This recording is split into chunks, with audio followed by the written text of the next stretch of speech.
Hello, કેમ છો? મજામાં છો? ઘરે છો? સેફ છો?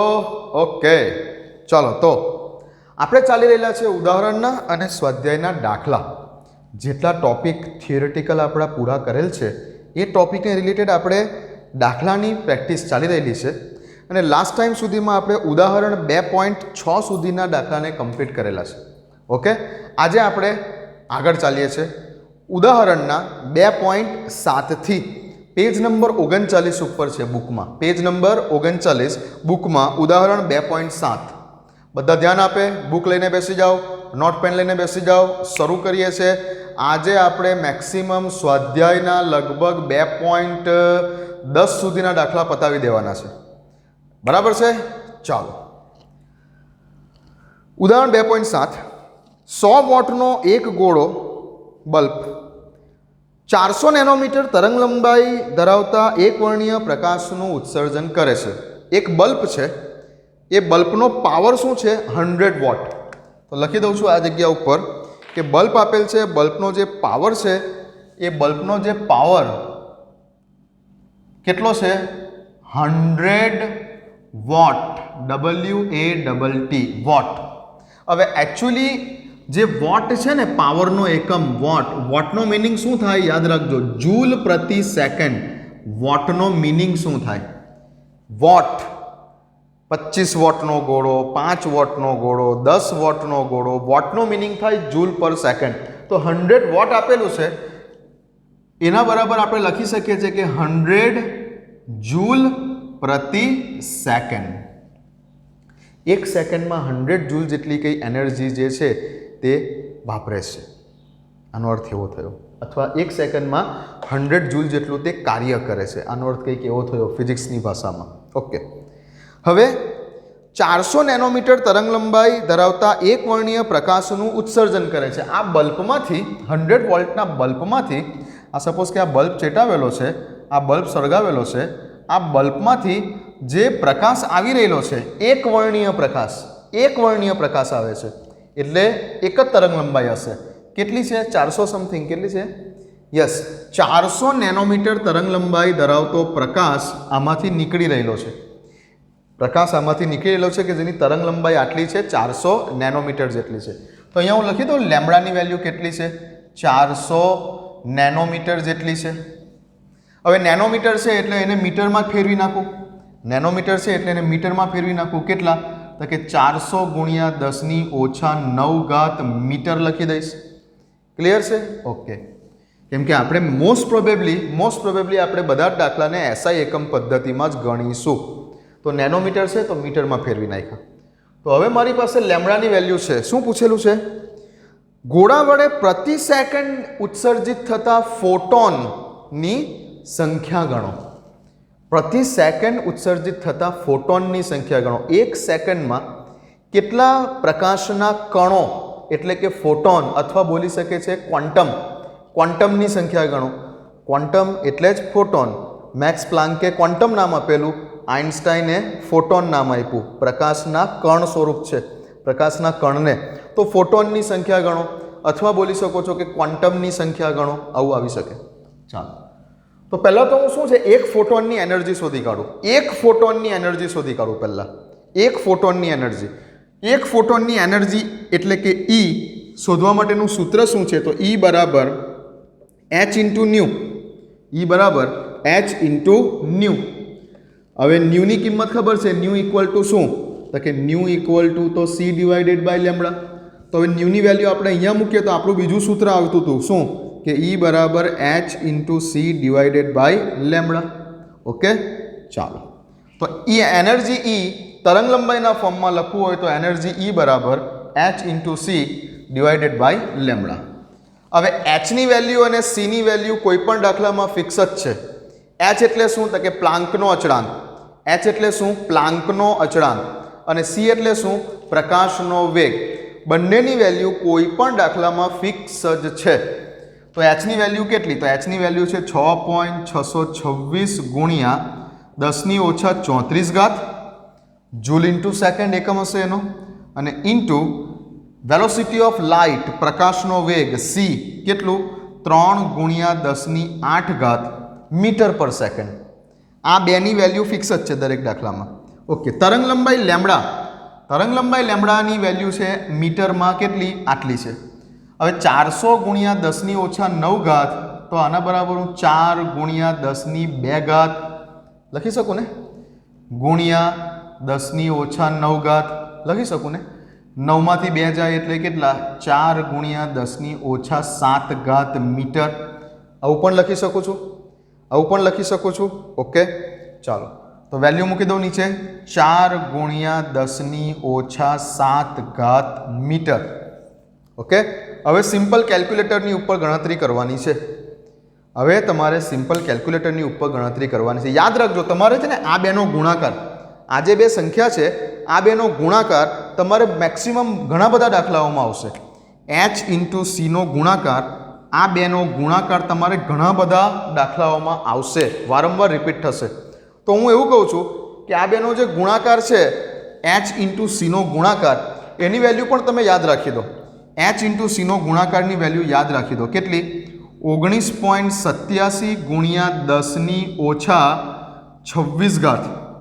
34 માંથી 8 જશે એટલે 26 ઘાત. ઓકે, તો આ બેનો જે ગુણાકાર કરો છો ને તમે, h ઇન્ટુ સીનો ગુણાકાર, એની વેલ્યુ યાદ જ રાખી લો, વારંવાર કેલ્ક્યુલેટર પર કરવી ના પડે. 19.87 ગુણ્યા 10 ઓછા 26 ઘાત દરેક દાખલામાં ફિક્સ રહેશે h અને c ની વેલ્યુ. ઓકે, લેમ્બડાની વેલ્યુ કેટલી છે? આ રે 4 ગુણ્યા 10 ઓછા 7 ઘાત. ચલો કરો, ડિવાઈડ કરો. હવે તમારું કામ છે, કેલ્ક્યુલેટરનું કામ તમારે કરવાનું, બરાબર? ચલો ડિવાઈડ કરો અને જુઓ કેટલો આન્સર આવે છે. હું ડાયરેક્ટ બુકમાંથી જોઈને લખી દઉં કેટલો આન્સર હશે. તો આન્સર છે કંઈક 4.96 સમથિંગ ગુણ્યા 10 ઓછા 19 ઘાત. ઓકે, 4.96 ગુણ્યા 10 ઓછા 19 ઘાત જૂલ એનર્જી શોધી. જૂલ એકમ લખવાનું. ઓકે, લખી દીધું. ઓકે, ચાલો અહીંયા સુધી પહોંચી જાઓ. તો એક ફોટોનની ઉર્જા આટલી થઈ. એક ફોટોનની એનર્જી એટલે કે ઉર્જા બરાબર આટલા જૂલ છે. બલ્બમાંથી જે પ્રકાશ નીકળી રહેલો છે 400 નેનોમીટર તરંગ લંબાઈ ધરાવતો, તે પ્રકાશમાં રહેલા એક કણ એટલે કે એક ફોટોનની ઉર્જા આટલી થઈ. લખી લીધું. ઓકે, ચાલો પૈતું આટલું એક ફોટોનની ઉર્જા. હવે આગળ જઈએ. હવે શું કીધું છે કે જો 100 વોટનો પાવર છે એટલે કે 100 જૂલ પ્રતિ સેકન્ડ, 100 જૂલ પ્રતિ સેકન્ડ જે છે તેનો પાવર છે આટલો વોટ, 100 વોટ, અને એક ફોટોનની ઉર્જા આટલી છે, તો પ્રતિ સેકન્ડે ઉત્સર્જિત થતા ફોટોનની સંખ્યા શોધો, આવું કીધેલું છે. તો હું શું કરું? હવે ધ્યાન આપો કે ભાઈ 4.96 ગુણ્યા 10 ઓછા 19 ઘાત જૂલ બરાબર તો એક ફોટોન છે.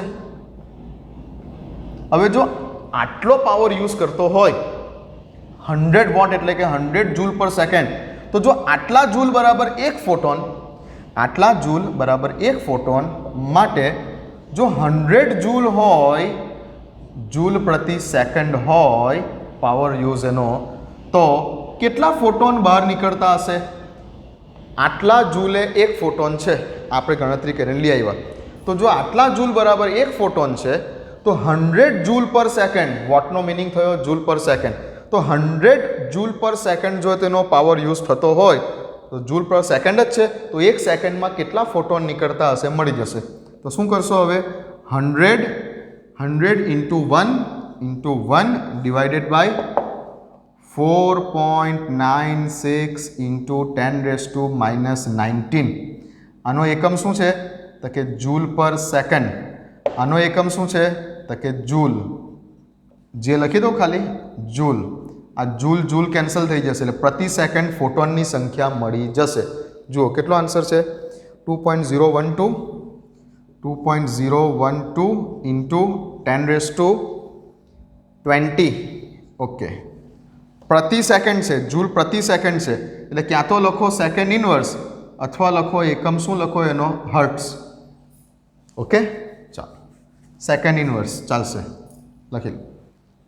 તો આટલા ફોટોન 1 સેકન્ડમાં બહાર નીકળતા હશે. બલ્બમાંથી 1 સેકન્ડમાં આટલા ફોટોન બહાર નીકળતા હશે એમ કહેવાય. પતાવો, ચલો ઝડપથી પતાવો.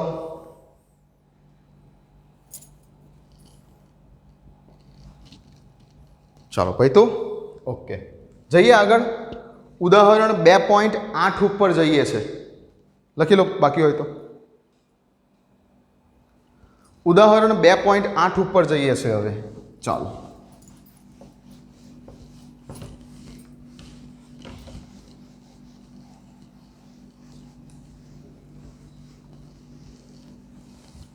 ઉદાહરણ 2.8 ઉદાહરણ 2.8 ઉપર જઈએ છીએ. શું કીધું છે બરાબર ધ્યાનથી સમજજો.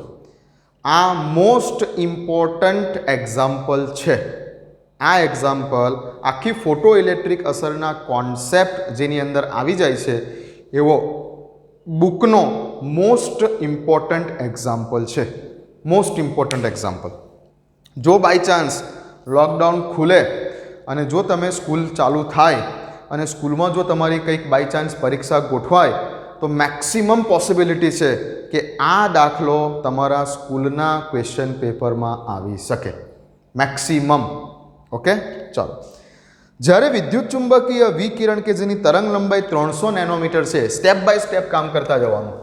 તરંગ લંબાઈ આપેલી છે એટલે કે કોનું મૂલ્ય આપેલું છે તમને? લેમ્બડાનું મૂલ્ય આપેલું છે. લેમ્બડાનું મૂલ્ય કેટલું છે? 300 નેનોમીટર છે. એટલે તરત જ તેને મીટરમાં કન્વર્ટ કરી નાખીએ. 300 ગુણ્યા 10⁻⁹ મીટર બરાબર 3 ગુણ્યા 10 આ બે જીરો છે એટલે શું લખી દો? 10⁻⁷ મીટર. 9માંથી 2 જશે, પોઝિટિવ 2 ઘાત છે, નેગેટિવ 9 ઘાત છે, 9માંથી 2 જશે એટલે આટલા. તો લેમ્બડાની વેલ્યુ મેં ફિક્સ મીટરમાં લઈ લીધી. સોડિયમની સપાટી ઉપર પડે છે ત્યારે આટલી ગતિ ઉર્જા ધરાવતા ઇલેક્ટ્રોન ઉત્સર્જિત થાય છે. હવે જો આ ધાતુ છે, ધાતુ તરીકે કઈ ધાતુ છે? સોડિયમ ધાતુ. સોડિયમ ધાતુ છે, બરાબર સમજો. તમે પ્રકાશ આપી રહેલા છો કે જે પ્રકાશની માટેની તરંગ લંબાઈ લેમ્બડાનું મૂલ્ય આટલું છે, લેમ્બડાનું મૂલ્ય આટલું છે તેવો કોઈ પ્રકાશ તમે આની ઉપર આપી રહેલા છો અને પ્રકાશ પડવાથી આ ધાતુમાંથી ઇલેક્ટ્રોન છૂટા પડે છે. હવે જે ઇલેક્ટ્રોન છૂટા પડી રહેલા છે એ ઇલેક્ટ્રોન માટેની કાઇનેટિક એનર્જી, ગતિ ઉર્જા, કાઇનેટિક એનર્જી, ગતિ ઉર્જાનું મૂલ્ય આપેલું છે. સોડિયમ ધાતુ ઉપર આટલી તરંગ લંબાઈ ધરાવતો પ્રકાશ જ્યારે આપાત થઈ રહેલો છે ત્યારે આટલી ગતિ ઉર્જા ધરાવતા ઇલેક્ટ્રોન બહાર નીકળી રહેલા છે. એટલે લખી દઉં છું અહીંયા કે બહાર નીકળતા ઇલેક્ટ્રોનની કાઇનેટિક એનર્જી, સમજશો ને? ગતિ ઉર્જા એવું ગુજરાતીમાં કે ઈ એટલે કાઇનેટિક એનર્જી, ગતિ ઉર્જા બરાબર કેટલી છે? 1.68 ઇન્ટુ 10⁵. હવે એકમ બરાબર જોજો અહીંયા શું લખેલું છે? જૂલ પ્રતિ મોલ લખેલું છે. એટલે આ એક ઇલેક્ટ્રોનની નથી, એક ઇલેક્ટ્રોન માટેની વાત નથી કરતા, 1 મોલ ઇલેક્ટ્રોન માટેની વાત કરે છે. અહીંયાથી બહાર નીકળી રહેલા છે 1 mall electron. 1 mall electron, single 1 ઇલેક્ટ્રોનની વાત નથી કરતા, 1 મોલ ઇલેક્ટ્રોનની વાત કરે છે. 1 મોલ ઇલેક્ટ્રોન બહાર નીકળી રહેલા છે એવું કીધેલું છે. ને બહાર નીકળે છે તેની કાઇનેટિક એનર્જી એટલે કે ગતિ ઉર્જા આટલી છે. ઓકે, તો સોડિયમમાંથી સિંગલ 1 ઇલેક્ટ્રોનને દૂર કરવા માટે ઓછામાં ઓછી કેટલી ઉર્જાની જરૂર પડે? પ્રકાશ આપ્યો, ઇલેક્ટ્રોન નીકળ્યા, તો આ સોડિયમ ધાતુનું કાર્ય વિધેય કેટલું છે એ પૂછેલું છે તમને. સોડિયમ ધાતુનું કાર્ય વિધેય W0, થ્રેશોલ્ડ એનર્જી કેટલી છે? દરેક ધાતુ માટે કઈ ને કઈ કાર્ય વિધેય હોય છે. ધાતુમાંથી ઇલેક્ટ્રોનને છૂટું કરવા માટે જરૂરી ઉર્જા એટલે કે તેનું કાર્ય વિધેય. ધાતુમાંથી ઇલેક્ટ્રોનને છૂટા કરવા માટે જરૂરી ઉર્જા એટલે તે ધાતુનું કાર્ય વિધેય. દરેક ધાતુ માટે અલગ અલગ હોય. તો અહીંયા એવું પૂછેલું છે કે સોડિયમમાંથી ઇલેક્ટ્રોનને દૂર કરવા માટે ઓછામાં ઓછી કેટલી ઉર્જાની જરૂર પડે એટલે કે તેના કાર્ય વિધેયનું મૂલ્ય શું હશે આ પૂછેલું છે તમને. પૂછેલું છે અહીંયા W0 નું મૂલ્ય શોધો, આવું પૂછેલું છે. કાર્ય વિધેય કેટલું હશે શોધો. અને બીજું કીધેલું છે કે ફોટો ઇલેક્ટ્રોનને ઉત્સર્જિત કરવા માટે જરૂરી તરંગલંબાઈ કેટલી હશે. તો W0 સાથે સંકળાયેલી W0 સાથે એટલે કે કાર્ય વિધેય સાથે સંકળાયેલી આવૃત્તિને શું કહેવાય? ν0. અને W0 સાથે સંકળાયેલી તરંગલંબાઈને શું કહેવાય? λ0. અને W0 એટલે કે કાર્ય વિધેયનું સૂત્ર શું? તો કે h × ν0, અથવા જો તરંગલંબાઈના સ્વરૂપમાં બોલો તો W0 બરાબર h × c/λ0. W0 એક પ્રકારની એનર્જી જ છે, પણ એને આપણે થ્રેશોલ્ડ એનર્જી બોલીએ છીએ. થ્રેશોલ્ડ એનર્જી અથવા બોલો છો કાર્ય વિધેય. જે રીતે E નું સૂત્ર છે E બરાબર h × ν, જે રીતે E નું સૂત્ર છે h × c/λ, એ જ રીતે આનું સૂત્ર છે કાર્ય વિધેયનું h × ν0, અને W0 બરાબર h × c/, અહીંયા લેમ્બડા છે તો અહીંયા λ0. આ શું બતાવે છે? બહાર નીકળતા ઇલેક્ટ્રોન માટે ઓછામાં ઓછી કેટલી ઉર્જાની જરૂર પડે, ધાતુમાંથી ઇલેક્ટ્રોનને બહાર કાઢવા માટે કેટલી ઉર્જાની જરૂર પડે, એ જ કાર્ય વિધેય છે. કેટલી મિનિમમ આવૃત્તિ જોઈશે બહાર કાઢવા માટે પ્રકાશ પાસે, તે થ્રેશોલ્ડ આવૃત્તિ છે. અને કેટલી મિનિમમ તરંગ લંબાઈ ધરાવતો પ્રકાશ જોઈશે, તે છે તમારી થ્રેશોલ્ડ આવૃત્તિ. કરીએ છે. ઓકે, એક્ઝામ્પલની શરૂઆત કરીએ છીએ. પહેલાં સમજાવું જ છું ખાલી આ. ચલો તો સમજી ગયા. હવે મારે શોધવાનું છે સૌથી પહેલાં તો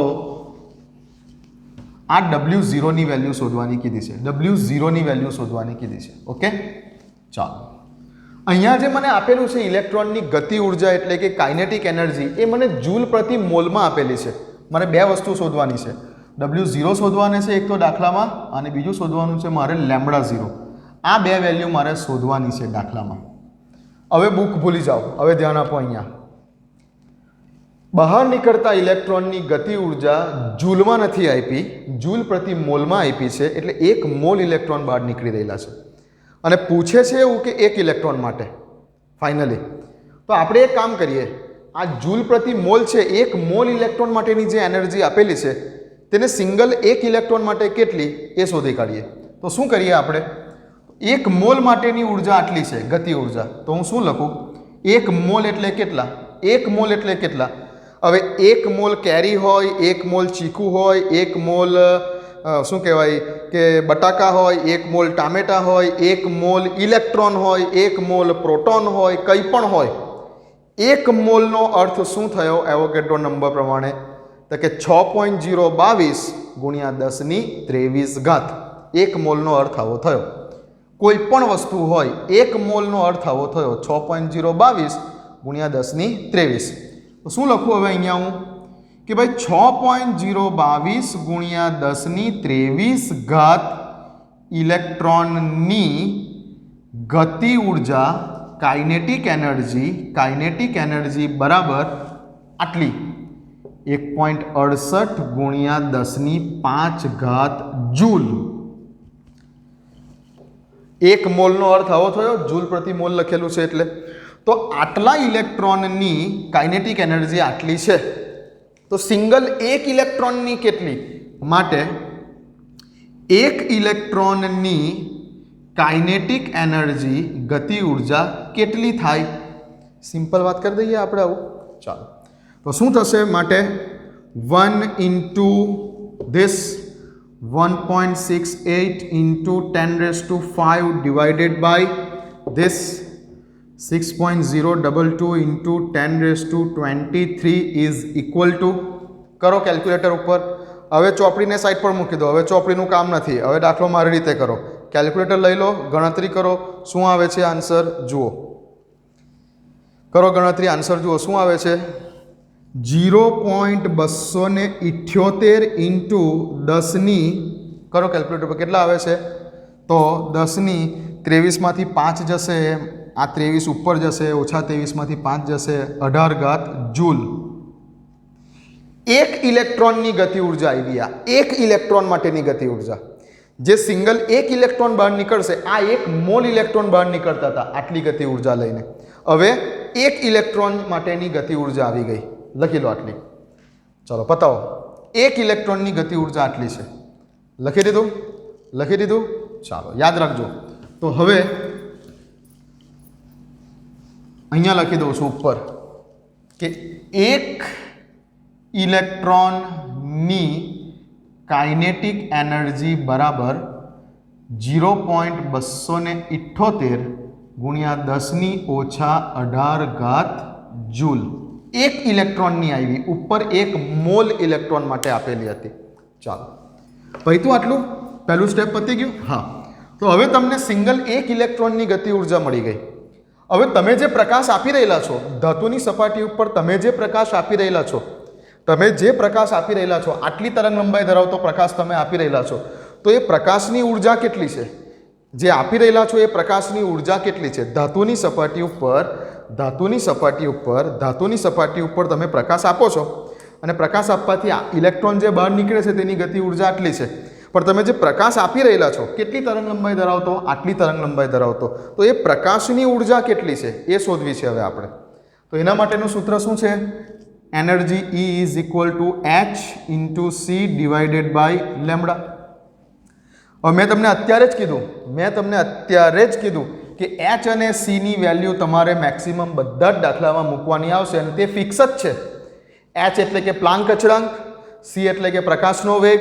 વેલ્યુ આના આગલા દાખલામાં પણ મૂકેલી છે. H અને C ની બંનેનો ગુણાકાર કરશો એટલે તમારે યાદ જ રાખવાનું કે H અને C ની વેલ્યુના ગુણાકારનો જવાબ કેટલો? 19.87 ગુણ્યા 10⁻26. આ ફિક્સ જ છે. તમારે મૂકવું હોય તો મૂકો દર વખતે, બાકી યાદ રાખી દો H અને C ના ગુણાકારનો જવાબ આટલો છે. અને લેમ્બડાનું મૂલ્ય આટલું છે. કેટલું? 3 ગુણ્યા 10⁻7. તો બોલો ચલો એનર્જી કેટલી આવશે? તમે જે પ્રકાશ આપી રહેલા છો એ પ્રકાશની એનર્જી કેટલી આવશે? જોઈ લો. તમે જે પ્રકાશ આપી રહેલા છો એ પ્રકાશની એનર્જીનો જવાબ કેટલો આવશે? તો જવાબ આવશે કંઈક 6.62. તમે અહીંયા ભાગાકાર કરશો એટલે જવાબ આવશે 6.62 ગુણ્યા 10⁻19 જૂલ. આટલો જવાબ આવશે. ચલો ક્લિયર? અહીંયા 10⁻18 છે, તો આને પણ જો મારે 10⁻18 લખવું હોય તો હજુ હું એક પોઈન્ટ આમ ખસી જાઉં તો 0.662 ગુણ્યા 10⁻18 જૂલ. મેં 10ની ઘાત સરખી કરી દીધી બંને જવાબમાં, આ જવાબમાં અને આ જવાબમાં. ઓકે, એક પોઈન્ટ આમ ખસ્યા એટલે એક ઘાત ઘટાડ દો, -18. ચાલો, તો હવે શું છે બરાબર સમજી લો કે આ સોડિયમ ધાતુની સપાટી હતી. હવે આ ધાતુ ઉપર તમે કેટલી એનર્જીનો પ્રકાશ આપી રહેલા છો? આટલી એનર્જીનો. અને આમાંથી જે ઇલેક્ટ્રોન બહાર નીકળી રહેલા છે એ એક ઇલેક્ટ્રોન માટેની કાઇનેટિક એનર્જીનું મૂલ્ય કેટલું છે? આટલું છે. તો હવે તમારે શું શોધવાનું છે કે આ ધાતુ માટેનું કાર્ય વિધેય કેટલું? ધાતુમાંથી ઇલેક્ટ્રોનને બહાર કાઢવા માટે મિનિમમ કેટલી એનર્જીની જરૂર હતી? આ તમારે શોધવાનું છે. W0 કાર્ય વિધેય આપી રહેલા છો E જેટલી એનર્જી, એમાંથી અમુક એનર્જી ધાતુ વાપરી રહેલી છે, ઇલેક્ટ્રોન વાપરી રહેલા છે બહાર નીકળવા માટે, અને ફાઇનલી બહાર નીકળે છે તે કેટલી કાઇનેટિક એનર્જી લઈને નીકળે છે? આટલી કાઇનેટિક એનર્જી લઈને. ઇન શોર્ટ, તમે સાદી ભાષામાં તમે 10 જૂલ જેટલી એનર્જી આપી રહેલા છો, એમાંથી અમુક એનર્જી ઇલેક્ટ્રોન્સ જે છે, આ ઇલેક્ટ્રોન્સ એ ધાતુમાંથી બહાર નીકળવા માટે વાપરે છે. અમુક એનર્જી વાપરે છે, કેટલી વાપરે છે ખબર નથી, એ તો શોધવાની છે કે મિનિમમ કેટલી એનર્જી જોઈએ ઇલેક્ટ્રોનને ધાતુમાંથી બહાર નીકળવા માટે. અને ઇલેક્ટ્રોન જે બહાર નીકળે છે એ ઇલેક્ટ્રોન સપોઝ કે 6 જૂલ જેટલી એનર્જી લઈને બહાર નીકળે છે. 10 આઈપી ઇલેક્ટ્રોન 6 જૂલ જેટલી તો પોતાની સાથે લઈને નીકળ્યા બહાર, તો મતલબમાં ધાતુમાંથી ઇલેક્ટ્રોનને બહાર કાઢવા માટે કેટલી એનર્જી વપરાઈ હશે? એટલે કે 4 જૂલ એનર્જી વપરાઈ હશે. 10 આઈપી 4 વપરાઈ ગઈ, 6 લઈને ઇલેક્ટ્રોન બહાર નીકળ્યા. આ જ વસ્તુ છે, સીધું ગણિત. આટલી આઈપી, આટલી એનર્જી ઇલેક્ટ્રોન કાઇનેટિક એનર્જી એટલે કે ગતિ ઉર્જાના સ્વરૂપમાં લઈને બહાર નીકળ્યા, તો વાપરી કેટલી એ તો શોધવાનું છે. અને એ જ તો હતું આપણું આઇન્સ્ટાઈનનું સૂત્ર. બુકમાં જે લખેલું છે એ પણ મેં તમને સમજાવેલું છે અને મેં તમને મારી રીતે પણ કીધેલું છે કે આપવી પડતી એનર્જી E, ધાતુનું કાર્ય વિધેય એટલે કે W0 અને વત્તા કાઇનેટિક એનર્જી આ જ વસ્તુ બુકમાં કંઈક આ રીતે લખેલું છે, એચ ન્યુ બરાબર H new 0 plus 1/2 mv square. બુકમાં થિયરીમાં આ સૂત્ર આ રીતે લખેલું છે, મેં આ રીતે લખેલું છે. ઓકે, ચાલો. તો જોઈ શકો છો કે તમારી પાસે E ની વેલ્યુ છે, આવી રહી એનર્જી E ની વેલ્યુ છે. તમારી પાસે કાઇનેટિક એનર્જી 1 ઇલેક્ટ્રોન માટેની વેલ્યુ છે. તમારે W0 ને શોધવાના છે. તો સૂત્ર કરતા બનાવો W0 ને, કાર્ય વિધેયને. તો આમ જશે minus kinetic energy. Kinetic energy એટલે ઇલેક્ટ્રોનની ગતિ ઉર્જા. ચલો, E ની વેલ્યુ કેટલી છે? આવી રહી 0.662 × 10⁻18. ઓકે, માઇનસ કાઇનેટિક એનર્જી કેટલી છે 1 ઇલેક્ટ્રોન માટે? 0.278 × 10⁻18. હવે સમજ પડી મેં કેમ 10⁻18 ને 10⁻18 કોમન કરેલી? કેમ કે મારે કોમન જ કાઢવાના છે 10⁻18 ને. તો 10⁻18 કોમન કાઢીશ, 0.662 - 0.278 ગુણ્યા 10⁻18. આમાંથી અને આમાંથી કોમન લઈ લીધા 10⁻18. ચલો, આ બેની બાદબાકી કરો, જુઓ કેટલો આન્સર આવે છે. આન્સર આવતો હશે 0.384 ગુણ્યા 10⁻18 જૂલ. આ થયું તમારું ધાતુનું કાર્ય વિધેય. ધાતુમાંથી 1 ઇલેક્ટ્રોનને બહાર કાઢવા માટે તમારે મિનિમમ આટલી ઉર્જાની જરૂર છે. એટલે કે આ થયું ધાતુનું કાર્ય વિધેય.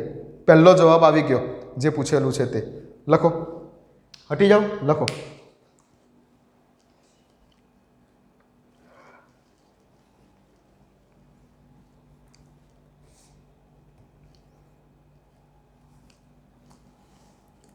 ચાલો, ઓકે, લખાઈ ગયું? ચાલો, લખાઈ ગયું છે ને? ઓકે. હવે શોધવાનું છે, શું કીધું છે કે ફોટો ઇલેક્ટ્રોનને ઉત્સર્જિત કરવા માટે મેક્સિમમ કેટલી તરંગ લંબાઈની જરૂર પડે? તો જુઓ ફરીથી, W0 નો આન્સર તમે લઈ આવ્યા. અત્યારે શું લાવ્યા આન્સર? W0 કાર્ય વિધેયનો આન્સર તમે લઈ આવ્યા. કાર્ય વિધેયનો આન્સર આવ્યો 0.384 ઇન્ટુ શું હતું? 10⁻18 જૂલ. આટલો આન્સર તમે લઈ આવ્યા. હવે આને વૈજ્ઞાનિક અંક પદ્ધતિ પ્રમાણે આ આન્સરને લખવો છે તો કદાચ આમ લખી શકો કે 1 પોઈન્ટ આમ ખસો, 3.84 ગુણ્યા 10⁻19 જૂલ. આ લખો તો બી કોઈ પ્રોબ્લેમ નથી. આ તો વૈજ્ઞાનિક અંક પદ્ધતિ પ્રમાણે પૂછ્યો છે. કદાચ તમે ચોપડીમાં જોતા હોય તો તમને આ આન્સર જોવા મળશે. ચાલો, હવે કાર્ય વિધેય W0 એટલે ધાતુમાંથી ઇલેક્ટ્રોનને ઉત્સર્જિત કરવા માટે ઓછામાં ઓછી કેટલી ઉર્જાની જરૂર પડે. આ શું બતાવે? ઓછામાં ઓછી કેટલી ઉર્જાની જરૂર પડે. તો એ કાર્ય વિધેય છે. Is equal to H into ν0. તો ν0 શું છે? મેક્સિમમ કેટલી આવૃત્તિનો પ્રકાશ જોઈએ. ν0 ધાતુમાંથી ઇલેક્ટ્રોનને છૂટી કરવા માટે મેક્સિમમ કેટલી આવૃત્તિવાળો પ્રકાશ આપવો પડે તે ν0 છે. W0 બરાબર H ઇન્ટુ ν0. જે રીતે આપણે એનર્જી E બરાબર H ઇન્ટુ ν લખીએ છીએ એ રીતે W0 બરાબર H ઇન્ટુ ν0. અને જે રીતે આપણે એનર્જી E બરાબર H ઇન્ટુ C/λ લખીએ છીએ તે જ રીતે W0 બરાબર H ઇન્ટુ C/λ0. અહીંયા λ0 શું દર્શાવે છે? તો λ0 દર્શાવે છે કે મેક્સિમમ કેટલી તરંગ લંબાઈનો પ્રકાશ જોઈએ. તરંગ લંબાઈ મેક્સિમમ અને આવૃત્તિ મિનિમમ. તો આવૃત્તિ કેટલી? મેક્સિમમ નહીં, આવૃત્તિ કેટલી? મિનિમમ કેટલી આવૃત્તિનો પ્રકાશ આપશો તો ઇલેક્ટ્રોન બહાર નીકળશે, અથવા મેક્સિમમ કેટલી તરંગ લંબાઈનો પ્રકાશ આપશો તો ઇલેક્ટ્રોન બહાર નીકળશે. આખું અર્થઘટન છે. અને આ શું છે કે ઇલેક્ટ્રોનને બહાર કાઢવા માટે ઓછામાં ઓછી કેટલી ઉર્જા જોઈએ, થ્રેશોલ્ડ ઉર્જા. આને કહેવાય થ્રેશોલ્ડ ઉર્જા, આને કહેવાય થ્રેશોલ્ડ આવૃત્તિ, આને કહેવાય થ્રેશોલ્ડ તરંગ લંબાઈ. જો 0 લખું ને એનો અર્થ થ્રેશોલ્ડ ઉર્જા, થ્રેશોલ્ડ આવૃત્તિ, થ્રેશોલ્ડ તરંગ લંબાઈ. ઓકે, આ શું છે તો કે આપવી પડતી ઉર્જા, આપવી પડતી ઉર્જાની આવૃત્તિ, આપવી પડતી પ્રકાશની આવૃત્તિ, આપવી પડતા પ્રકાશની આવૃત્તિ, અને આ શું છે આપવામાં આવતા પ્રકાશની તરંગ લંબાઈ, આપવામાં આવતા પ્રકાશની તરંગ લંબાઈ, અને આ છે એકચ્યુઅલ કેટલી જોઈએ છે. બરાબર. ચાલો, તો W0 તમે શોધી કાઢ્યું, ઓછામાં ઓછી કેટલી ઉર્જાની જરૂર પડે શોધી કાઢી. હવે શું શોધવાનું છે તો કે મેક્સિમમ કેટલી તરંગ લંબાઈ, મેક્સિમમ કેટલી તરંગ લંબાઈની જરૂર પડે. ઓકે, તો આપણે હવે λ0 શોધીએ છીએ. તો હવે આના પછીનું સૂત્ર આપણે એવું બનાવીશું કે ભાઈ W0, અત્યારે જ મેં લખ્યું તે પ્રમાણે કે W0 બરાબર તો h ઇન્ટુ c ના છેદમાં λ0. હમણાં જ મેં લખેલું. સૂત્ર કરતા બનાવો λ0 ને, તો λ0 થ્રેશોલ્ડ તરંગ લંબાઈ બરાબર h ઇન્ટુ c ના છેદમાં W0 કાર્ય વિધેય. ચલો, પાછું આવ્યું h અને c ની વેલ્યુ. મૂકવી હોય તો મૂકી શકો છો, h ની વેલ્યુ મૂકો, c ની વેલ્યુ મૂકો, ગુણાકાર કરો અને કરો. અથવા મેં તમને કીધું ડાયરેક્ટ યાદ રાખો, h ઇન્ટુ c ની વેલ્યુ કેટલી 19.87, બેનો ગુણાકાર કરો એટલે ઇન્ટુ 10⁻26 ડિવાઇડેડ બાય W0 ની વેલ્યુ કેટલી 3.84 ગુણ્યા 10⁻19 કરો ડિવાઈડ કરો. કેટલા આવે? કરો ડિવાઈડ. 5.17 ગુણ્યા 10⁻7 આન્સર આવશે. તરંગ લંબાઈ છે એટલે તરંગ લંબાઈનો એકમ શું તો કે મીટર. આ જવાબ, આ તમારો જવાબ ફાઇનલી કે મેક્સિમમ આટલી તરંગ લંબાઈ ધરાવતા પ્રકાશની જરૂર પડે ઇલેક્ટ્રોનને બહાર કાઢવો હોય તો. બુકમાં આપ્યું છે તે રીતે જો જવાબ લાવીએ તો 2 પોઈન્ટ આમ ખસું, જો 2 પોઈન્ટ જમણી બાજુ ખસું તો 10 વધારો કરું, 517 ગુણ્યા 10⁻9 મીટર. અને હવે 10⁻9 મીટર એટલે લખી શકું છું 517 નેનોમીટર. ઓકે, બુકમાં કંઈક આ રીતે આન્સર આપ્યો હશે, તમે આ રીતે પણ લખીને આવો તો ચાલે. ઓકે, અહીંયા પણ પતાવી દો તો ચાલે. આ તો કીધું હોય કે નેનોમીટરમાં જવાબ લાવો તો જ આગળ જવાનું, બાકી સિમ્પલ આ જ આન્સર લખીને આવશો તો પણ ચાલશે. બતાવો.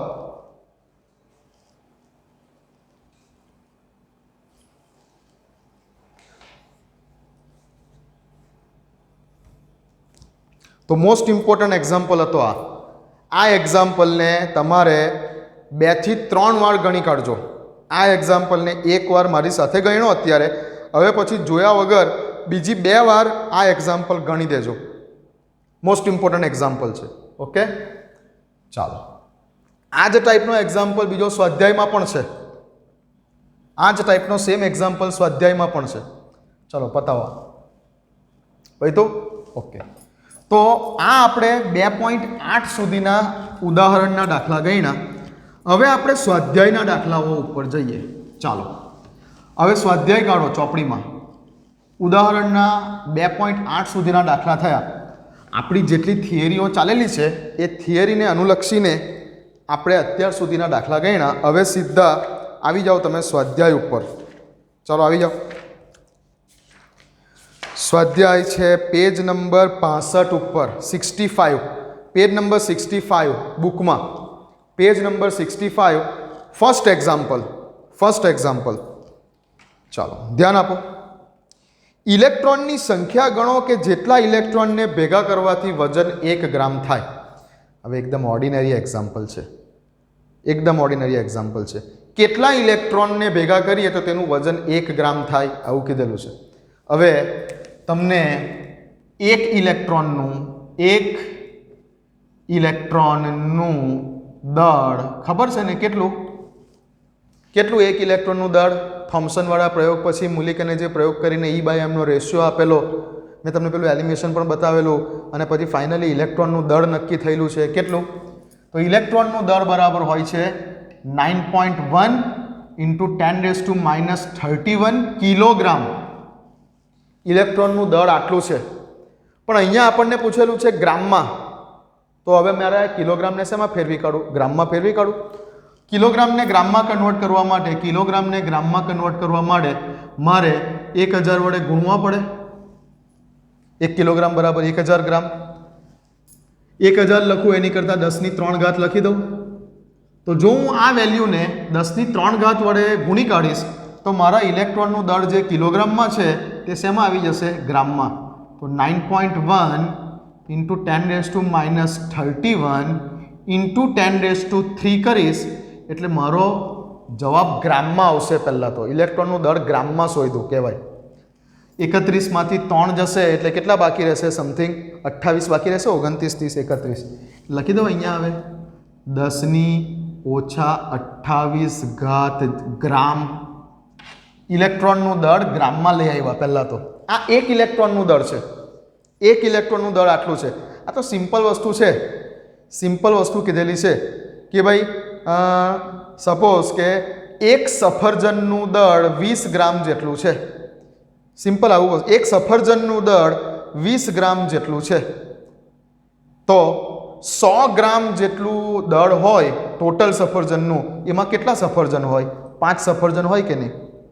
એક સફરજનનું દળ 20 ગ્રામ છે તો 100 ગ્રામ દળમાં કેટલા સફરજન હોય? 5 સફરજન હોય. એવી વાત છે. 1 ઇલેક્ટ્રોનનું દળ આટલું છે તો 1 ગ્રામ, કમ્પ્લીટલી 1 ગ્રામ જેટલું દળ હોય તેમાં કેટલા ઇલેક્ટ્રોન હોય? તો શું લખવું હવે બોલો? નાના છોકરા જેવો સવાલ થઈ ગયો. શું લખું? 9.1 ઇન્ટુ 10⁻28 ગ્રામ બરાબર 1 ઇલેક્ટ્રોન. 1 ઇલેક્ટ્રોનનું દળ આટલું છે તો આટલા ગ્રામ બરાબર 1 ઇલેક્ટ્રોન છે. તો 1 ગ્રામ, કમ્પ્લીટ 1 ગ્રામ બરાબર કેટલા ઇલેક્ટ્રોન કહેવાય? આટલું દળ 1 ઇલેક્ટ્રોનનું છે તો 1 ગ્રામ દળની અંદર કેટલા ઇલેક્ટ્રોન હશે?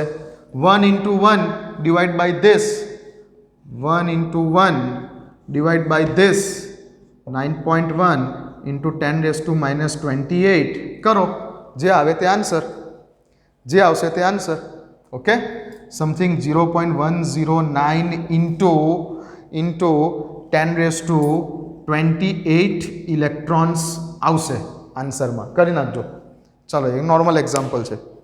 બીજું શું પૂછેલું છે? સેકન્ડ એક્ઝામ્પલ એમાં જ 1 મોલ ઇલેક્ટ્રોનનો ભાર, 1 મોલ ઇલેક્ટ્રોનનો ભાર અને દળ ગણો. 1 મોલ ઇલેક્ટ્રોનનો ભાર અને દળ ગણો. 1 મોલ ઇલેક્ટ્રોનનો ભાર અને દળ ગણો. ચાલો કરીએ આગળ. પતી ગયું આ. હવે આગળ જે પૂછેલું છે તે પ્રમાણે જઈએ. ચાલો હવે પાછું લખું આગળ. સેકન્ડ પોઈન્ટમાં શું પૂછેલું છે? 1 મોલ ઇલેક્ટ્રોનનો ભાર ગણો. તો પહેલાં મને તો 1 ઇલેક્ટ્રોનનો ભાર કહો તો 1 ઇલેક્ટ્રોનનો ભાર કેટલો? 1 ઇલેક્ટ્રોનનો ભાર કેટલો? 1 ઇલેક્ટ્રોનનો ભાર છે -1.602 ઇન્ટુ 10⁻19 કુલંબ જેટલો. આ મેથ્સ વાળો માઇનસ નથી. ઇલેક્ટ્રોન જે છે પ્રોટોનનો પોઝિટિવ છે, ઇલેક્ટ્રોન નેગેટિવ છે, પણ આ મેથ્સ વાળો માઇનસ નથી. એવું સમજી લેજો. ઋણ વીજભારિત કણ છે ઇલેક્ટ્રોન, બરાબર, પણ મેથ્સ વાળો માઇનસ નહીં સમજતા એને અહીંયા, એટલે આને હમણાં જવા દો. મેથ્સ વાળો માઇનસ નથી. જે આપણે મેથ્સમાં પ્લસ અને માઇનસ લખીએ છીએ એવું અહીંયા પ્લસ અને માઇનસ નથી. એ તો એક એના ભારનો સિમ્બોલ છે, પ્લસ કે માઇનસ. ચાલો, પોઝિટિવથી નેગેટિવ તરફ જાય છે કે નેગેટિવથી પોઝિટિવ તરફ જાય છે એ પ્રમાણે માઇનસ અને પ્લસ ચાર્જ બતાવેલા છે. કેથોડ નળીના પ્રયોગવાળા થિયરીમાં જોઈને આપણે એ રીતે. 1 ઇલેક્ટ્રોનનો ભાર આટલો છે. 1 મોલ ઇલેક્ટ્રોનનો ભાર કેટલો? ફરી પાછી એ જ વાત થઈ. જો 1 ઇલેક્ટ્રોનનો ભાર આટલો છે તો 1 મોલ ઇલેક્ટ્રોન, 1 મોલ એટલે કેટલા નંગ ઇલેક્ટ્રોન? 6.022 ગુણ્યા 10⁻23. તો જો 1 ઇલેક્ટ્રોનનો ભાર આટલો છે માટે 1 મોલ એટલે 6.022 ગુણ્યા 10⁻23 જેટલા ઇલેક્ટ્રોનનો ભાર બરાબર કેટલો? સીધો આનો અને આનો ગુણાકાર. છેદમાં 1 એટલે કોઈ પ્રોબ્લેમ નથી. આનો ને આનો ગુણાકાર કરો એટલે જવાબ આવી જશે. ઓકે, એવી જ રીતે કીધેલું છે કે એક ઇલેક્ટ્રોનનો ભાર અને દળ પણ શોધો. પાછી એ જ વાત કરીએ કે એક ઇલેક્ટ્રોનનું દળ બરાબર આટલું 9.1 ગુણ્યા 10⁻³ કિલોગ્રામ. તો પાછું એ જ 1 મોલ એટલે 6.022 ગુણ્યા 10⁻23 ઇલેક્ટ્રોનનું દળ બરાબર કેટલું? સિમ્પલ. ઓકે, થઈ જશે આ તો. આગળ સ્વાધ્યાયમાં 2.2 સ્વાધ્યાયમાં 2.2 મિથેનના 1 મોલમાં રહેલા કુલ ઇલેક્ટ્રોનની સંખ્યા શોધો. મિથેનના 1 મોલ મિથેનમાં રહેલા કુલ ઇલેક્ટ્રોનની સંખ્યા શોધો. ઓકે, ભાઈ તો આટલું. ચાલો,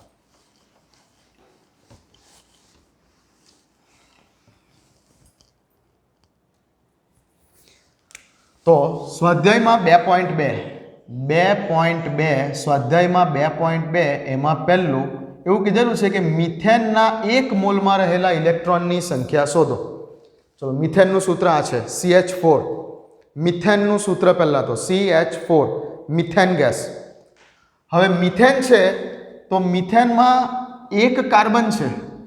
કાર્બનનો પરમાણુ ક્રમાંક કેટલો? મિથેનના 1 અણુની વાત કરીએ, પહેલા ખાલી સિંગલ 1 અણુની વાત કરીએ, પછી મોલ ઉપર જઈશું. પહેલા ખાલી મિથેનના 1 અણુની વાત કરીએ. 1 અણુની વાત કરીએ. 1 મોલમાં કેટલા અણુઓ? તો એવોગેડ્રો નંબર જેટલા. પણ પહેલા ખાલી 1 અણુની વાત કરી લઈએ. તો મિથેનના 1 અણુમાં કાર્બન કેટલા? તો કે 1 જ કાર્બન છે. 1 કાર્બન છે. કાર્બનનો પરમાણુ ક્રમાંક કેટલો? 6. હવે જેટલો પરમાણુ ક્રમાંક એટલા જ પ્રોટોન, જો તટસ્થ પરમાણુ હશે તો. તટસ્થ પરમાણુ ઉપર કોઈ ચાર્જ નથી લખ્યો, પ્લસ માઇનસ. તો જેટલો પરમાણુ ક્રમાંક એટલા તેની અંદર રહેલા પ્રોટોન અને એટલા તેના અંદર રહેલા ઇલેક્ટ્રોન. તો કાર્બનનો પરમાણુ ક્રમાંક 6 છે, તો 6 ઇલેક્ટ્રોન છે. હાઇડ્રોજન, પણ હાઇડ્રોજન કેટલી વાર છે? 4 વખત છે, તો 4 ટાઈમ્સ H છે. તો 4 તો લખી જ દઈએ. ઇન્ટુ હાઇડ્રોજનનો પરમાણુ ક્રમાંક કેટલો? 1. 4 × 1 એટલે 4 ઇલેક્ટ્રોન હશે. Total 6 electron, 4 electron, total 10 electron હશે. મિથેનના 1 અણુમાં 10 ઇલેક્ટ્રોન છે. 1 અણુમાં કેટલા છે? 10 ઇલેક્ટ્રોન છે. મિથેનના 1 અણુમાં 10 ઇલેક્ટ્રોન છે. ઓકે, ચાલો હવે 1 મોલની વાત કરીએ. 1 મોલની વાત કરીએ. ઓકે, તો અહીંયા લખું પહેલાં તો કે મિથેનના 1 અણુમાં CH4 મિથેનના 1 અણુમાં રહેલા ઇલેક્ટ્રોન્સ બરાબર 10 ઇલેક્ટ્રોન છે. ઓકે, 10 ઇલેક્ટ્રોન છે. જો 1 અણુમાં આટલા ઇલેક્ટ્રોન છે, મારે શોધવાનું છે 1 મોલ મિથેનમાં. તો 1 મોલ મિથેન એટલે કેટલા અણુ મિથેનના? 1 મોલ મિથેન હોય તો કેટલા અણુ કહેવાય? 6.022 ગુણ્યા 10⁻23 અણુઓ મિથેનના કહેવાય. અણુઓ, પરમાણુઓ, આયનો, એવોગેડ્રો નંબર. તો 1 મોલની અંદર આટલા અણુઓ છે. 1 અણુમાં 10 ઇલેક્ટ્રોન છે. મારે 1 મોલમાં શોધવાનું છે. એટલે આટલા અણુઓમાં કેટલા ઇલેક્ટ્રોન છે? તો જો 1 અણુમાં 10 ઇલેક્ટ્રોન છે, માટે 6.022 ગુણ્યા 10⁻23 જેટલા મિથેનના અણુઓ. આનો અર્થ થયો 1 મોલ મિથેન અણુઓમાં કેટલા ઇલેક્ટ્રોન છે? Question mark. તો હવે આ સંખ્યા ગુણ્યા આ સંખ્યા એટલે શું આન્સર આવશે ફાઇનલી? 6.022 ગુણ્યા 10⁻23 ગુણ્યા 10. 10⁻23 ગુણ્યા 10 એટલે 10⁻24 લખી દો. 10⁻24 જેટલા ઇલેક્ટ્રોન્સ હશે. 1 મોલ મિથેનમાં રહેલા ઇલેક્ટ્રોનની સંખ્યા આટલી છે. પતી ગયું. ઓકે, ચાલો જઈએ આગળ. સ્વાધ્યાયમાં 2.2 બીજા નંબરનો દાખલો. સ્વાધ્યાયમાં 2.2 બીજા નંબરનો દાખલો શું કીધું છે જુઓ. કાર્બન 14 7 મિલીગ્રામમાં, ઓકે, 7 મિલીગ્રામમાં રહેલા કુલ ન્યુટ્રોનની સંખ્યા અને ન્યુટ્રોનનું કુલ દળ ગણો. કરી નાખીએ, ચાલો. પૈતું છે આટલું? ઓકે, ધ્યાન આપજો. જો હવે બીજા બધા આ ટાઈપના એક્ઝામ્પલ છે. હવે 2.2 પછીના એ તમારે જાતે કરી નાખશો તમે. આ એક કરાવી દઉં છું, પછી આપણે રિયલ એક્ઝામ્પલ પર જઈશું. આ એક કરાવી દઉં છું, બીજા બધા આ ટાઈપના છે, જાતે કરશો. ચલો, શું છે 2.2માં બીજો C14 આવું કીધેલું છે. C14. હવે કાર્બન છે એટલે લખવાની જરૂર નથી, ખબર જ હોવી જોઈએ કે કાર્બનનો પરમાણુ ક્રમાંક 6 છે. પણ અહીંયા કાર્બનનો સમસ્થાનિક આપેલો છે. એકચ્યુઅલ કાર્બન કયો છે? C12 છે, પણ કાર્બનનો સમસ્થાનિક આપેલો છે. આ C14 લખીને આપેલું છે, સમજજો બરાબર. ઓકે, હવે આનું કેટલું દળ કીધેલું છે? 7 મિલીગ્રામ કીધેલું છે. મિલીગ્રામ પહેલાં તો C14ના 7 મિલીગ્રામમાં એવું કીધેલું છે. C14ના 7 મિલીગ્રામમાં એવું કીધેલું છે. હવે 7 મિલીગ્રામ કીધેલું છે તો એને ગ્રામમાં ફેરવી નાખીએ. મિલીગ્રામના ગ્રામ કેટલા? મિલી શબ્દ આવે એટલે 10⁻³ લગાવવાનું. પેલું જે આ SI પ્રિફિક્સ તમને લખાવેલા સ્ટાર્ટિંગમાં, મિલી શબ્દ આવે એટલે 10⁻³ લગાવવાનું. તો 7 × 10⁻³ ગ્રામ.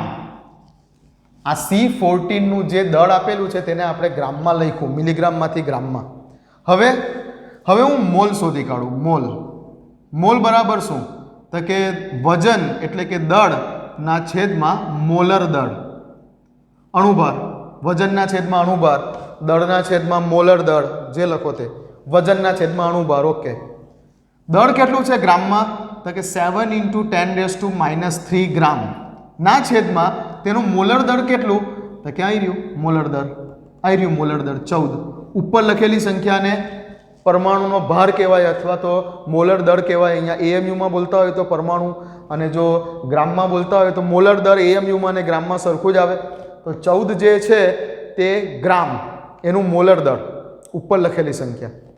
ઓકે, 7 દુ 14, સિમ્પલ 1/2 એટલે 0.5 × 10⁻³ મોલ C14 છે એમ કહેવાય. નીચે 6 લખી દઉં, ભલે નથી આપેલું. કાર્બનનો પરમાણુ ક્રમાંક તો ફિક્સ જ છે કે 6 છે. આટલા મોલ છે C14. Okay, clear? આટલું ક્લિયર? ચાલો, હવે ન્યુટ્રોનની સંખ્યા પૂછેલી છે. ન્યુટ્રોનની સંખ્યા તો હવે મેં તમને આવી પ્રેક્ટિસ કરાવેલી છે વેકેશન બેચમાં. લગભગ આપણે એક આખો લેક્ચર આની પર લીધેલો છે કે આવું કંઈક કીધું હોય. સપોઝ કે ઓક્સિજન 8 16 કીધેલું છે તો ઇલેક્ટ્રોન કેટલા? હતા કે 8. પ્રોટોન કેટલા? હતા કે 8. ન્યુટ્રોન કેટલા? ઉપર લખેલી સંખ્યામાંથી નીચે લખેલી સંખ્યાને માઇનસ કરો એટલે 8. યુરેનિયમ 92 238. ઇલેક્ટ્રોન કેટલા? હતા કે 92. પ્રોટોન કેટલા? હતા કે 92. ન્યુટ્રોન કેટલા? ઉપર લખેલી સંખ્યામાંથી નીચે લખેલી સંખ્યાને બાદ કરો એટલે ન્યુટ્રોનની સંખ્યા 146. આવી પ્રેક્ટિસ આપણે કરેલી છે. એ પ્રમાણે અહીંયા બોલું, તમને પૂછું આ જ રીતે કે ભાઈ કાર્બન 614 માં ઇલેક્ટ્રોન કેટલા? હતા કે 6. પ્રોટોન કેટલા? હતા કે 6. ન્યુટ્રોન કેટલા? ઉપર લખેલી સંખ્યામાંથી નીચે લખેલી સંખ્યાને બાદ કરો એટલે ન્યુટ્રોન 8. મારે આ બેનું કામ નથી, મારે ન્યુટ્રોન પૂછેલા છે. ન્યુટ્રોન બરાબર 8. ઓકે, તો C14 એક મોલ C14 માં રહેલા ન્યુટ્રોન બરાબર કેટલા? 14 માંથી 6 જાય તો 8 ન્યુટ્રોન છે. 8. તમે એક મોલની વાત કરો છો તો સામે જે ન્યુટ્રોન મળશે તે પણ મોલમાં મળશે. તમે જો અહીંયા મોલ લીધા તો સામે પણ ન્યુટ્રોન મોલમાં લખવાના. 8 મોલ જેટલા ન્યુટ્રોન્સ છે. તો જો એક મોલ C14માં 8 મોલ જેટલા ન્યુટ્રોન્સ છે તો કેટલા મોલ C14 જે વજન આપેલું હતું, વજનના છેદમાં અણુભાર કરી અને તમે જે આ મોલ લાવ્યા તો આટલા મોલ C14માં કેટલા મોલ? 0.5 ગુણ્યા 10⁻³ મોલ C14 માં રહેલા ન્યુટ્રોન બરાબર કેટલા? તો શું કરશો? આનો અને આનો ગુણાકાર કરશો. 0.5 ગુણ્યા 10⁻³ ગુણ્યા 8, 8 પંચા 40, એટલે એક પોઈન્ટ જશે એટલે 4 ગુણ્યા 10⁻³ મોલ ન્યુટ્રોન. કેટલા મોલ ન્યુટ્રોન હશે? તો આટલા મોલ ન્યુટ્રોન હશે. કદાચ એવું પૂછ્યું છે કેટલા નંગ ન્યુટ્રોન હશે, ન્યુટ્રોનના નંગ કેટલા હશે? તો ફરી પાછું સેમ વાર્તા રિપીટ કરીશું. જો કદાચ ન્યુટ્રોનના કેટલા મોલ ન્યુટ્રોન હશે એવું પૂછ્યું હશે તો આ જવાબ. હવે કેટલા નંગ ન્યુટ્રોન હશે તો શું કરશો? તો કે ભાઈ 1 મોલ ન્યુટ્રોન, અરે 1 મોલ કંઈ પણ હોય ને, ઇલેક્ટ્રોન હોય, પ્રોટોન હોય, ન્યુટ્રોન હોય, બટાકા હોય, ગાજર હોય, ટામેટા હોય, સફરજન હોય, 1 મોલ એટલે કેટલા? 6.022 ગુણ્યા 10⁻23 જેટલા ન્યુટ્રોન્સ. ન્યુટ્રોન 1 મોલ ન્યુટ્રોન એટલે આટલા ન્યુટ્રોન. તો આટલા ન્યુટ્રોન 4 ગુણ્યા 10⁻³ મોલ ન્યુટ્રોન બરાબર કેટલા થઈ જશે? હવે તો શું કરશો? આનો અને આનો ગુણાકાર કરજો, જે આવે તેટલા ન્યુટ્રોન્સ, એટલા નંગ ન્યુટ્રોન્સ. ઓકે, પતાવો. ચલો પતાવો ઝડપથી. ઓકે, શું છે? ન્યુટ્રોનની સંખ્યા તો શોધી કાઢી. કેટલા નંગ ન્યુટ્રોન? કુલ ન્યુટ્રોનની સંખ્યા, એટલે અહીંયા નંગ જ પૂછેલું છે. આ બેનો ગુણાકાર કરો ને જુઓ જવાબ કેટલો આવે છે. આ બેનો ગુણાકાર કરો ને જવાબ કેટલો આવે છે જોઈ લો. ઓકે, લખી દો અહીંયા જવાબ શું આવે છે તે આન્સર. આન્સર લખી દો અહીંયા કેટલો આવે છે જવાબ. કંઈક આવે છે, તમે આ બેનો ગુણાકાર કરશો એટલે જવાબ આવે છે 24.08 ગુણ્યા 10⁻20 જેટલા ન્યુટ્રોન. ઓકે, આ જવાબ આવે છે. ન્યુટ્રોનની સંખ્યા શોધો, તો ન્યુટ્રોનની કુલ સંખ્યા આટલી થઈ. હજુ આગળ પૂછેલું છે કુલ ન્યુટ્રોનનું દળ પણ શોધો. ચાલો એ પણ શોધી કાઢીએ. આ પતી ગયું? લખી કાઢ્યું? લખી કાઢ્યું? ઓકે, હવે પાછું આગળ જઈએ. કુલ ન્યુટ્રોનની સંખ્યા શોધો એવું પૂછેલું છે, એ પણ શોધી કાઢીએ. અને અહીંયા સાઈડ પર આપી દીધેલું છે કે 1 ન્યુટ્રોનનું દળ આટલું ધારી લો. શું પ્રોબ્લેમ છે? 1 ન્યુટ્રોનનું દળ આપેલું છે તો આટલા ન્યુટ્રોનનું દળ શોધવાનું છે. લખી દો 1 ન્યુટ્રોનનું દળ બરાબર કેટલું આપેલું છે? 1.675. 1.675 ગુણ્યા 10ની કેટલી ઘાત છે? -27 જેટલા કિલોગ્રામ. 1 ન્યુટ્રોનનું દળ આટલા કિલોગ્રામ છે તો આટલા ન્યુટ્રોનનું દળ કેટલું? 24.08 ગુણ્યા 10⁻20 જેટલા ન્યુટ્રોનનું દળ કેટલું? તો હવે આનો ને આનો ગુણાકાર કરો, ચોકડી ગુણાકાર. જે આવશે તે આન્સર, જે આવશે તે આન્સર આવી જશે તમારો. ઓકે, ફાઇનલી લખી દો કેટલો આન્સર આવે છે. 4.033 ઇન્ટુ 10⁻6 કિલોગ્રામ. આ બેનો ગુણાકાર કરશો એટલે ફાઇનલી કંઈક આવો આન્સર આવશે. ઓકે, ચાલો બતાવો. તો હવે એ જ રીતે એવું કીધેલું છે કે 34 મિલીગ્રામ એમોનિયા NH3, 34 STPA. આ STP શબ્દનો અહીંયા તમને કંઈ ઉપયોગ નહીં થાય. માની લો કે 34 મિલીગ્રામ, પહેલાં મિલીગ્રામને ગ્રામમાં ફેરવજો, જેવું આપણે આ 7 મિલીગ્રામને ગ્રામમાં ફેરવ્યું તે રીતે. 34 મિલીગ્રામ એમોનિયામાં રહેલા પ્રોટોનની સંખ્યા અને પ્રોટોનનું દળ શોધો. બરાબર થઈ જશે. પ્રોટોનનું દળ કેટલું? પેલું કોષ્ટક હતું ને થિયરીમાં, પેલું કોષ્ટક બતાવેલું નિરપેક્ષ દળ અને સાપેક્ષ દળવાળું કોષ્ટક, એમાં જોઈ લેજો પ્રોટોનનું દળ કેટલું છે તે. 1 પ્રોટોનનું દળ કેટલું છે કોષ્ટકમાં જોઈ લેજો. 1 પ્રોટોનનું દળ કેટલું છે તે કોષ્ટક તમને બતાવેલું છે. આ ન્યુટ્રોન કરતાં કંઈક સહેજ વધારે 1.6 સમથિંગ જ છે, આવું જ છે કંઈક. 10⁻27 અને 1 પોઈન્ટ સમથિંગ આટલું જ છે કંઈક, કોષ્ટકમાં જોઈ લેજો. ને પરીક્ષામાં તો તમને જે છે લગભગ આપી દે આવી રીતે, પેલું આગલા દાખલામાં આપેલું છે ને ન્यूट्रॉनનું દળ કૌંસમાં, એવી રીતે એક્ઝામમાં આપેલું હશે, કોઈ પ્રોબ્લેમ નથી. તમારે ઇલેક્ટ્રોનનું દળ યાદ રાખવાનું ખાસ, 9.1 ગુણ્યા 10⁻31. આ પ્રોટોન ન્यूट्रॉनના દળ આપેલા હશે એક્ઝામમાં. ચાલો, નીચે આપેલા કેન્દ્રોમાં ન્यूट्रॉन અને પ્રોટોન કેટલા રહેલા છે જણાવો. કરાવી ચૂકેલા છે આપણે વેકેશન બેસમાં આની પ્રેક્ટિસ. ઇલેક્ટ્રોન કેટલા, પ્રોટોન કેટલા, ન્यूट्रॉन કેટલા કરી ચૂકેલા છે, આ આવડશે. નીચે આપેલ પરમાણુ ક્રમાંક Z અને પરમાણુ દળ એ 2.4ની વાત કરીએ. હવે 2.3 તમને આવડશે. 2.4ની વાત કરીએ. પરમાણુ ક્રમાંક Z અને પરમાણુ દળાંક A ના આધારે પરમાણુની સંપૂર્ણ સંજ્ઞા લખો. હું તમને એક એક્ઝામ્પલ આપી દઉં. પહેલું, બીજા બે તમે કરજો. પહેલું હું તમને કહી દઉં કે શું કીધેલું છે.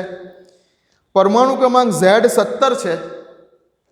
આ પરમાણુ ક્રમાંક, સપોઝ કે કોઈ તત્વ છે, ખબર નથી, અજ્ઞાત તત્વ છે X નામનું, જેનો પરમાણુ ક્રમાંક કેટલો છે 17 છે. તો પરમાણુ ક્રમાંક હંમેશા નીચે લખાય, અને પરમાણુ દળાંક કેવું કીધું છે કે 35 છે, તો પરમાણુ દળાંકને ઉપર લખાય.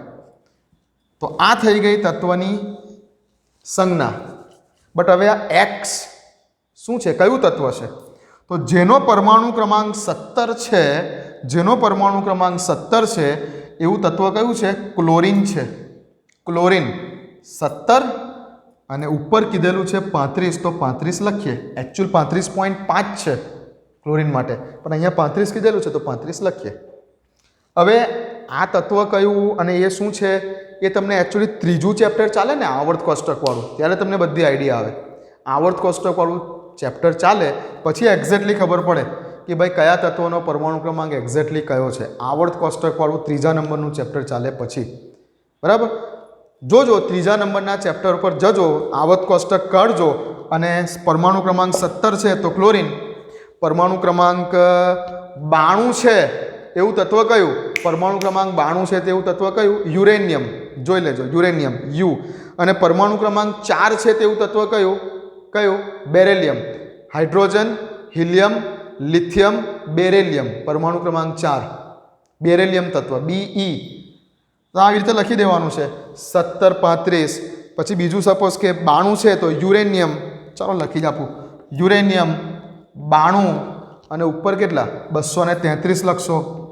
ત્રીજું શું કીધેલું છે? પરમાણુ ક્રમાંક 4 છે, ઝેડની વેલ્યુ 4. ઝેડ એટલે પરમાણુ ક્રમાંક અને કેપિટલ A એટલે પરમાણુ ભારાંક.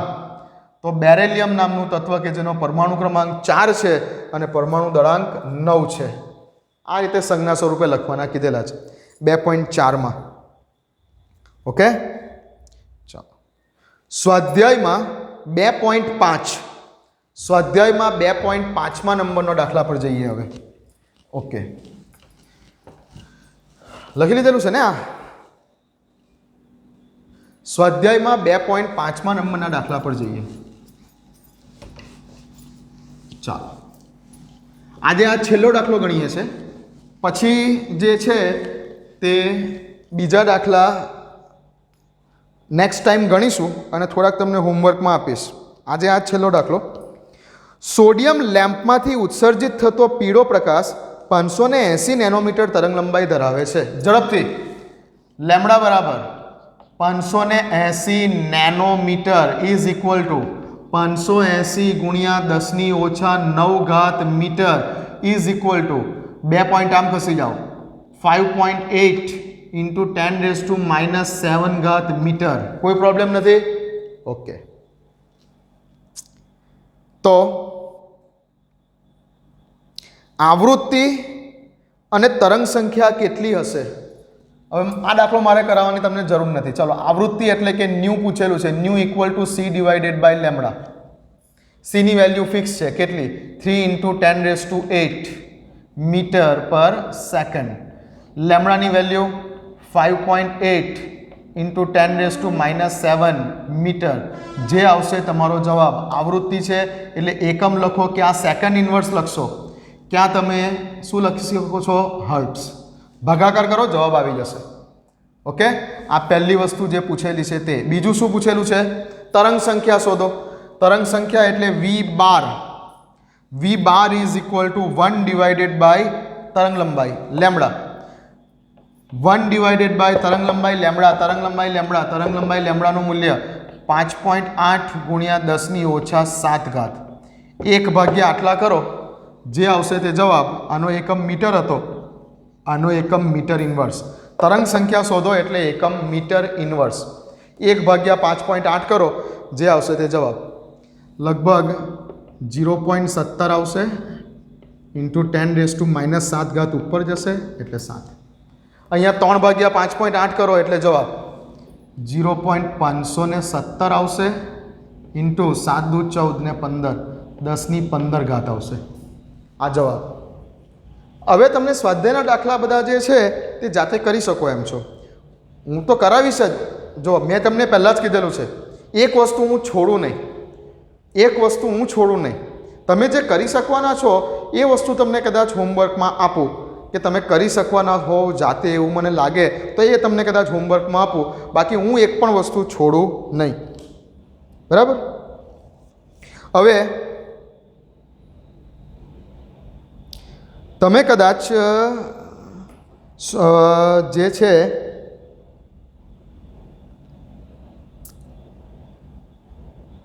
સ્વાધ્યાયમાં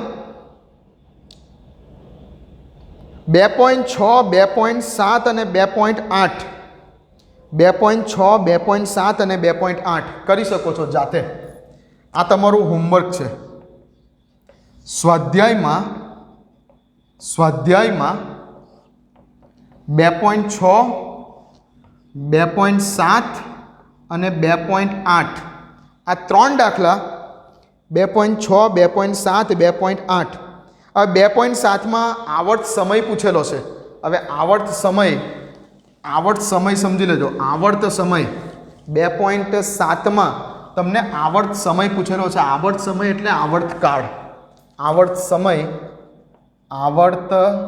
સમય એટલે કે capital T time is equal to 1 divided by nu આ એક સૂત્ર જે છે લખી લેજો આ એક સૂત્ર પેલા જે આપણે આગળ સૂત્ર લખેલા ને તેમાં આ એક સૂત્ર પણ લખી દેજો 1 સેકન્ડમાં પસાર થતા તરંગોની સંખ્યા 1 સેકન્ડમાં પસાર થતા તરંગોની સંખ્યા એટલે શું કહેવાય 1 સેકન્ડમાં પસાર થતા તરંગોની સંખ્યા એટલે શું કહેવાય આવૃત્તિ 1 સેકન્ડમાં કેટલા તરંગો પસાર થાય છે તેની સંખ્યાને શું કહેવાય આવૃત્તિ કહેવાય તો આ આવૃત્તિનું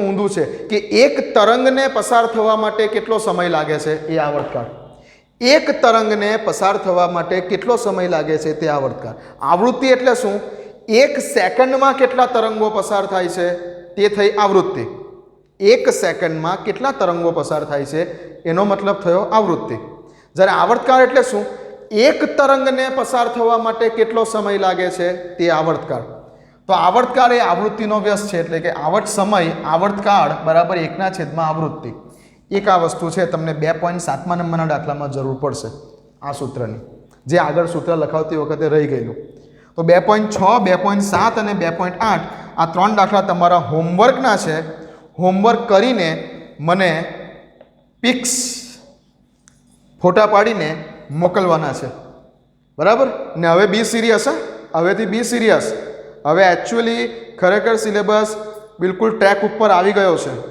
તો આ ત્રણ દાખલા મને હોમવર્કમાં મોકલ ખોટા ખરા જે આવડે તે જાતે ગણીને મને મોકલવાના છે ખોટા પડશે તો હું કરાવીશ નેક્સ્ટ વિડીયોમાં ઓકે તો પ્રેક્ટિસ કરતા રહો મળીએ